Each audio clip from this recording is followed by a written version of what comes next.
Welcome to knowledge mania. हमारी आज की वीडियो एक बुक पर नहीं बल्कि एक बुक के ऑथर के ऊपर होगी। एक ऐसी बुक जिसको हर कोई पढ़ना चाहता है, यहाँ तक कि इस बुक पर बनी हुई मूवीज भी सबको पसंद है। तो ऐसी कौन सी बुक है? ये बुक है हैरी पॉटर, जो हर एक की फेवरेट बुक है। हैरी पॉटर नॉवल सीरीज की 7 बुक्स लिखी गई और इसके ऊपर कुल 8 मूवीज बनाएगी। और इस बुक के सक्सेसफुल होने के कारण आज जेके राउलिंग का नाम वर्ल्ड के टॉप बेस्ट ऑथर्स में लिया जाता है। लेकिन जो सफलता की सीढ़ी जेके राउलिंग ने इस बुक की वजह से चढ़ी थी, उसका सफर कैसा था, इसके बारे में बहुत कम लोग जानते हैं। और आज इस वीडियो में हम इसके बारे में ही बात करेंगे। सो वीडियो को एंड तक जरूर देखिएगा और चैनल को सब्सक्राइब करके बेल आइकन को जरूर प्रेस कीजिएगा। तो चलिए शुरू करते हैं। जेके राउलिंग जो कि एक बहुत ही फेमस ऑथर है। जेके राउलिंग का जन्म 31 जुलाई 1965 को इंग्लैंड में हुआ था।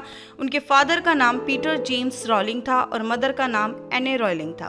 उनके father Rolls Royce aircraft engineer थे और मदर साइंस टेक्नीशियन थी। उन्होंने अपनी schooling Saint Michael's primary school में पूरी की और बाद में उन्होंने एक्सीटर की यूनिवर्सिटी से बैचलर ऑफ आर्ट्स की डिग्री फ्रेंच और क्लासिक्स में पूरी की। जेके राउलिंग को बचपन से ही कहानियां लिखने का बहुत शौक था। उन्होंने सबसे पहली जो एक स्टोरी लिखी थी उसका नाम था रैबिट। 1986 में ग्रेजुएशन पूरा करने के बाद वो लंदन चली गई और एक रिसर्चर और बाइलिंगुअल सेक्रेटरी के तौर पर एक एमनेस्टी इंटरनेशनल कंपनी में जॉब करना शुरू कर दिया। जब एक बार वो ट्रेन से मैनचेस्टर से लंदन जा रही थी तो रास्ते में उनके मन में विजार्ड बॉय हैरी पॉटर की कहानी का विचार आया और उसी शाम उन्होंने फिलोसफर स्टोन बुक को लिखना शुरू कर दिया, जो कि हैरी पॉटर सीरीज की सबसे पहली बुक थी। राउलिंग के जिंदगी के सबसे ज्यादा ट्रॉमेटाइजिंग मोमेंट थी वो दिन जिस दिन उसकी माँ की डेथ हुई थी। तब उनकी उम्र 25 साल की थी। माँ की मौत ने उसे पूरी तरह से तोड़ दिया था और ये तब हुआ जब उन्हें हैरी पॉटर लिखते हुए 6 महीने हो चुके थे। और उनको सबसे ज्यादा दुख इस बात का था कि उनकी माँ को ये पता भी नहीं था कि वो कुछ लिख रही हैं। अपनी माँ की डेथ के बाद वो पुर्तगाल चली गई और 27 साल की उम्र में उन्होंने 16 अक्टूबर 1992 को एक पुर्तगीज जर्नलिस्ट के साथ शादी कर ली और शादी के 1 साल बाद उनके घर एक बेटी का जन्म हुआ जिसका नाम जेसिका रखा गया था। लेकिन कुछ पर्सनल इश्यूज होने की वजह से सब कुछ बदल गया। उनकी शादी ज़्यादा टाइम तक ना चल सकी, जिसकी वजह से अगस्त 1994 को उनका डिवोर्स हो गया और वो अपनी बेटी के साथ एडिनबर्ग चली गई। और तब तक उन्होंने हैरी पॉटर के 3 चैप्टर लिख लिए थे। अपने बुरे हालातों से मजबूर होकर उनको स्टेट बेनिफिट्स के ऊपर सरवाइव करना पड़ा था और ज्यादातर टाइम वो कैफेस में बैठकर हैरी पॉटर लिखने में व्यतीत किया करती थी और उनकी बेटी उनके पास ही अपनी प्रैम में सोती रहती थी। अपनी शादी के टूटने की वजह से वो पूरी तरह से बिखर चुकी थी। उनके पास कोई जॉब नहीं थी और ज्यादा गरीबी की हालत में थी। यहाँ तक कि उन्होंने ये भी कहा कि by every user standard I was the biggest failure I knew. ये बात उन्होंने अपनी एक स्पीच में बोली थी जहां पर वो ये कहती हैं कि वो अपने आप को सबसे बड़ा फेलियर मानती हैं। राउलिंग अपने हालातों की वजह से डिप्रेशन का शिकार हो गई थी, यहाँ तक कि उन्होंने सुसाइड करने का भी सोचा। पर ऐसा क्या हुआ कि उनकी लाइफ पूरी तरह से बदल गई। How her life changed. वो इतनी गरीब थी कि कंप्यूटर को अफोर्ड नहीं कर सकती थी और ना ही अपने 90,000 वर्ड्स के नॉवल की फोटोकॉपी करवा सकती थी। तो इसलिए उन्होंने एक पुराने टाइपराइटर की हेल्प से अपने पूरे नॉवल को मैनुअली प्रिंट किया और 12 अलग अलग पब्लिशर्स को पब्लिश करने के लिए भेजा। लेकिन हर तरफ से रिजेक्ट होने के कारण उनका अपनी बुक की तरफ से कॉन्फिडेंस खत्म होने लगा। लेकिन फिर एक दिन ऐसा आया कि लंदन के एक छोटे से पब्लिशिंग हाउस जिसका नाम ब्लूम्सबरी पब्लिशिंग हाउस था, उनको एक ग्रीन सिग्नल मिला। उन्होंने इस बुक को पब्लिश करने के लिए एक चांस दिया। बुक्स के फर्स्ट एडिशन की 1000 कॉपीज को प्रिंट किया गया, जिसमें से 500 बुक्स को अलग अलग लाइब्रेरीज में बांट दिया गया। 1998 में जेके राउलिंग ने हैरी पॉटर बुक का सीक्वल लिखा जिसका टाइटल था Harry Potter and the chamber of secrets. और 1999 में राउलिंग ने हैरी पॉटर बुक का 3rd एडिशन पब्लिश करवाया जिसका नाम था Harry Potter and the prisoner of Azkaban.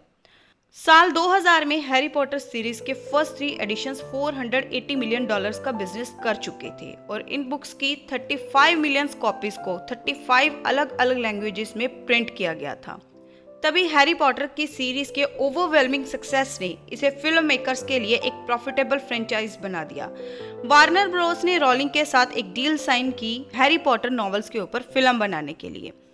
8 जुलाई 2000 को जेके रॉलिंग ने हैरी पॉटर का 4th edition Harry Potter and the goblet of fire release किया और इस बुक ने पुराने सारे रिकॉर्ड तोड़ दिए।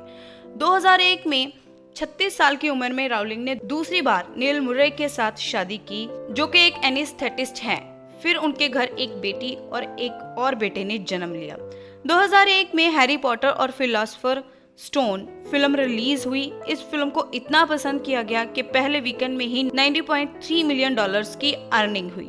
2002 में हैरी पॉटर और the chamber of secret film release हुई। 2003 में हैरी पॉटर सीरीज का 5th edition Harry Potter and the order of the phoenix publish हुआ और 2005 में 6th edition Harry Potter and the half blood market में आया। और इस बुक ने लिटरेरी वर्ल्ड में एक नया रिकॉर्ड सेट किया, क्योंकि पहले ही दिन इसकी 9 मिलियन कॉपीज की सेल हुई। 2004 में हैरी पॉटर और the prisoner of Azkaban film release हुई। वहीं दूसरी तरफ 2005 में हैरी पॉटर और the goblet of fire film release हुई। 21 जुलाई 2007 को इस सीरीज की फाइनल बुक, जिसका टाइटल था Harry Potter and the Deathly Hallows, publish हुआ और ये book all time best selling book बन गई, क्योंकि पहले ही दिन इस बुक की 11 मिलियन कॉपीज की सेल हुई यूके और यूएस में। हैरी पॉटर सीरीज की लास्ट बुक के ऊपर बनी हुई फिल्म्स को 2 पार्ट्स में रिलीज किया गया। फर्स्ट पार्ट नवंबर 2010 में रिलीज हुआ और सेकंड और फाइनल पार्ट 2011 में रिलीज हुआ, जो कि बहुत ज्यादा हिट रहा। जेके राउलिंग की बुक्स की 450 मिलियन से भी ज्यादा कॉपीज बिक चुकी हैं और कई अवार्ड्स जीत चुकी हैं। हैरी पॉटर के ऊपर बहुत सारी मूवीज भी बन चुकी हैं और इस सब की वजह से जेके रॉलिंग की लाइफ पूरी तरह से बदल गई। 2011 में फोर्ब्स ने एस्टिमेट लगाया कि रॉलिंग की जो नेट वर्थ है वो $1 बिलियन से भी ज्यादा है। उनका नाम वर्ल्ड के पावरफुल सेलिब्रिटीज और टॉप अर्निंग ऑथर्स की लिस्ट में लिया जाता है। जेके रॉलिंग ने एक जॉबलेस सिंगल मदर से लेकर वर्ल्ड की बेस्ट सेलिंग ऑथर तक का सफर तय किया, पर यह सब रातों रात नहीं हुआ।